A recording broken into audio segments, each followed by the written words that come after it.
As an intuitive communicator, I get several opportunities to speak to animals who are rescued.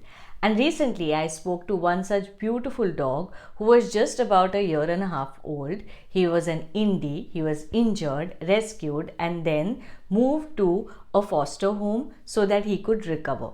Now, the rescuer reached out to me because this boy, who's absolutely loving and trusting, started showing aversion towards going out. He just refused to get out of the foster home, even when it was time to pee or poo or just time to go for a walk. Otherwise, a very gentle, loving boy, when the time came to leave the foster home, he would be very scared, he would go hide under the couch, and it would become practically impossible for the rescuers to actually take him out. They would often have to pick him up, force him out, and the rescuers were really scared that if he continues this behavior, it would be fairly difficult for them to find a home, because this was already an adult indie, and we all know how difficult it is to find good homes for our indie dogs. So after a lot of back and forth, the rescuer reached out to me and told me the situation. And when I spoke to this boy, he just shared such simple things about his behavior. He said that when the rescuer moved him to the foster home, that was the first time he felt safe. So now his sense of safety is related to that space, to that home. Going out reminds him of the time that he has spent on the streets, where he had met with an accident, where he was injured, and as soon as he was brought into the foster home, there was an instant sense of security. So now he feels really insecure to leave the home.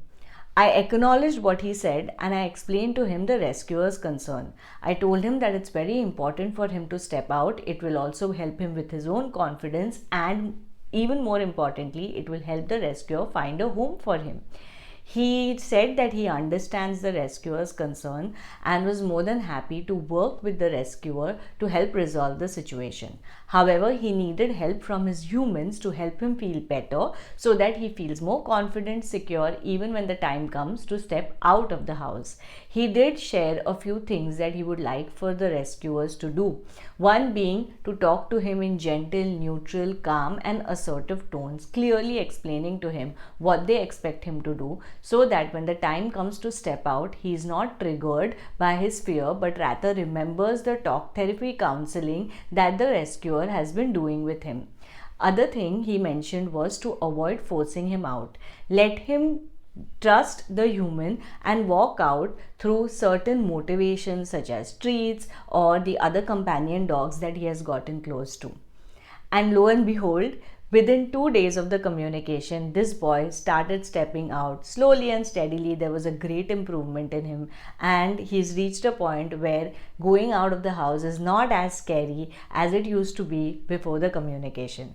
This is how communication can help us understand their emotional states. While at no point do we replace other professionals such as behaviorists and doctors, communication can really help us understand what the animal is going through and provide them with a holistic resolution with the help of other appropriate professionals too. I hope you enjoyed watching this video and found it helpful. If you did, do comment in the comment section below, share your experiences. Until the next video, bye bye.